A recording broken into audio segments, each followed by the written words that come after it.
Great. So we're going to try to solve quadratic equations using the completing the square method. And the fact that it says using the completing the square method, we must use the completing the square method. So if you don't know the completing the square method, then you kind of start, unless you watch about the video. Great. So what we're going to do is to first bracket these x terms, and then we're going to insert the magic box. So we're going to have x squared plus 4x, and I'm adding the magic box for the magic number, minus 7. So we add it on the inside and we subtract it from the outside. Great. And then there's that equals 0. So we need to determine the magic number now that we're going to place inside the magic box. So to do that, we take this number, carry it all the way to the side. We're going to split it in 2 and make a square of it. Good. So I can simplify this by saying 22 goes 1, 24 goes 2. And then I'm going to find the square of 2, which is just 2 copies of 2 being multiplied. That's what this means. So 2 times 2 will give us 4. So the magic number is 4. So I'm going to, it just happened to work out that it's 4. It's not because this is 4, the magic number is 4. It just happened to work out that the magic number is 4. So not because this number is 4, you're going to drop 4 there. And if it was 6 here, not because it's 6 here, you're going to drop 6 there. You have to find the magic number by splitting it in 2 and then make a square of it. That means multiply it by itself. Great.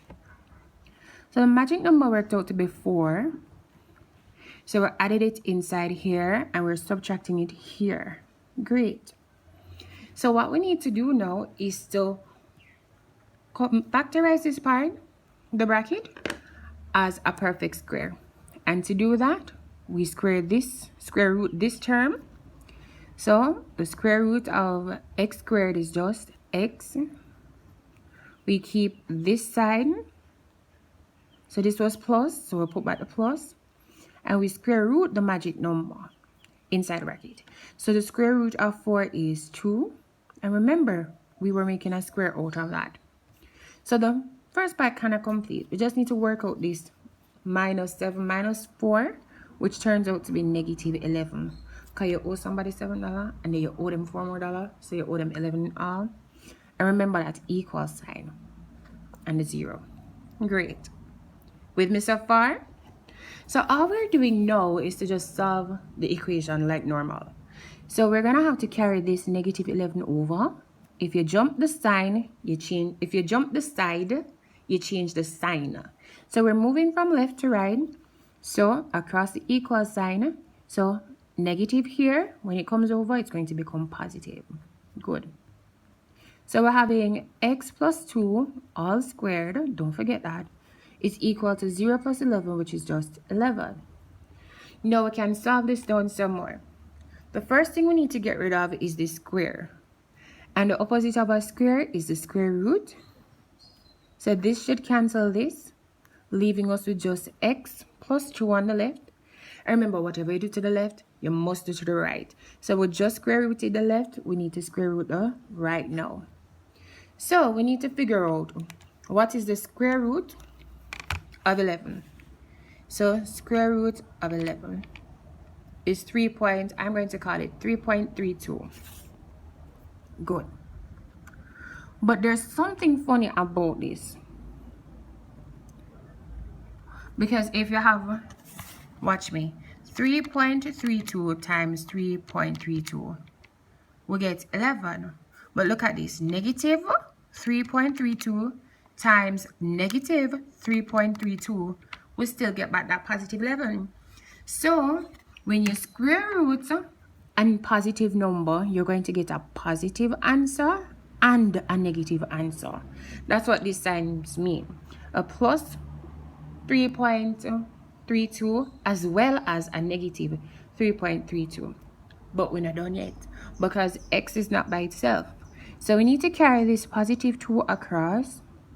And when we carry it across, it's going to become negative 2. So from here, x is going to be equal to 3.32 minus 2, and x is going to be equal to negative now, because remember, plus or minus means one of them going to be positive and the other one going to be negative. So this one is a positive one, so we need to work out the negative one too. So we're going to have a negative 3.32 minus 2.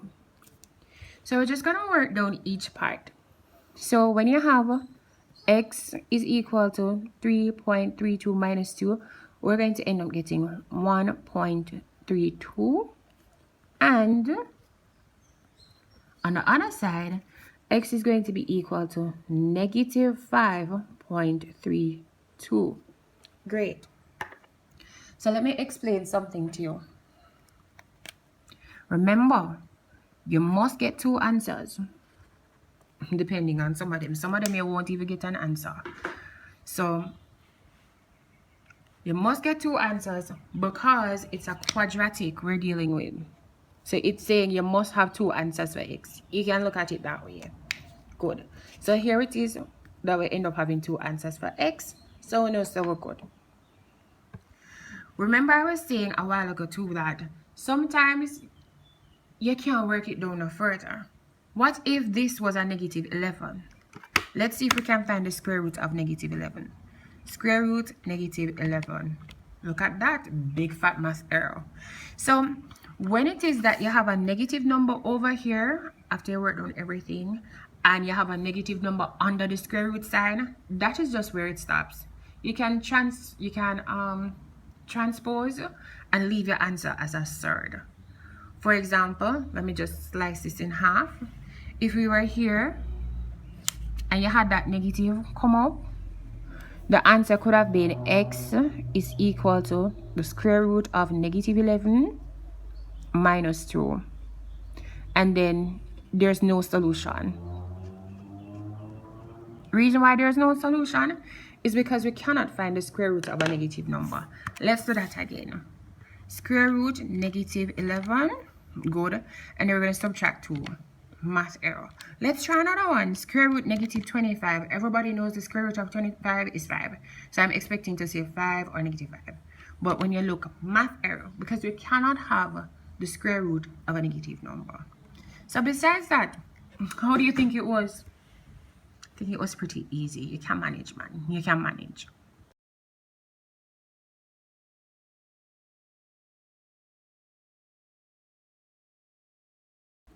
Here's another one. Solve by completing the square. X squared plus 6x is equal to minus 4. And you see the math trick again? So we're just going to rewrite it first of all so that it has that 0 that we're compatible with. So we are going to carry this negative 4 across the equal sign. So it's going to become x squared plus 6x. And when you jump the side, it changed the sign. So we carry it over, so it's going to become positive 4 now. And that's going to be equal to 0. So we can just go ahead and complete the square. Boops, boops. And you go so. Go so. And I'm making this box big enough so that I can put the magic number in there. Good. Remember, add it inside, but subtract it from the outside, and remember to set it equal to 0. That's an equation. So let's figure out what that magic number is. So show you now. You take this number, carry it all the way to the side, split it in 2, and make a square out of it. This one is easy to work down because 2 can go into 6 3 times. So I need a square of 3, which is 3 times 3. 3 times 3 is 9. Remember that? So the magic number is 9. So I'm going to be placing 9 here and 9 here. Great. So 9 comes here and 9 comes here. So what we need to do now is to factorize as a perfect square the bracket. To do that, square root this, which is just x. Keep this sign, which is just plus. Square root this, which is just 3. And we just completed a perfect square. Remember too that we have this side to work out. So 4 take away 9 will give us a negative 5. And we're setting all of that equal to 0. So now we're going to clean this off and just solve for the values of x. I'm going to carry this over.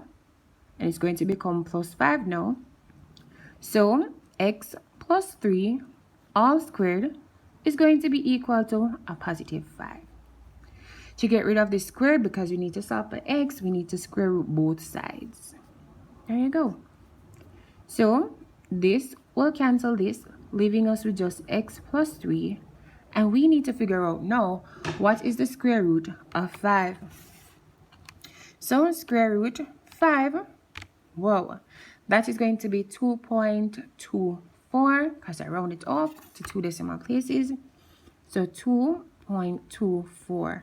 And remember, the square root of a number can be positive and negative. Good. We still don't find x yet. So we need to carry this positive 3 over. You jump the equal sign, you change the sign. Okay? So this was positive 3 on the left. It's going to become negative 3 on the right. So to get the two values of x now, we're going to have x is equal to a positive 2.24. And we're subtracting 3 from that. And x is going to be equal to a negative now. People always forget that. Negative 2.24. And we're still subtracting that 3.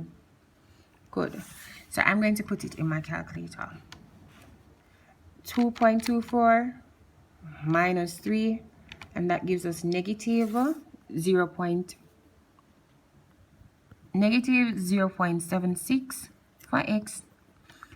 And we're going to do that negative 2.24 minus 3, negative 5.24. So x is going to be equal to negative 5.24 as well. So we just solved this. Completing the square, we just solved the quadratic by completing the square.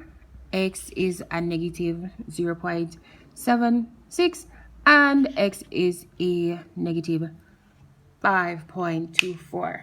Great. So easy, don't it?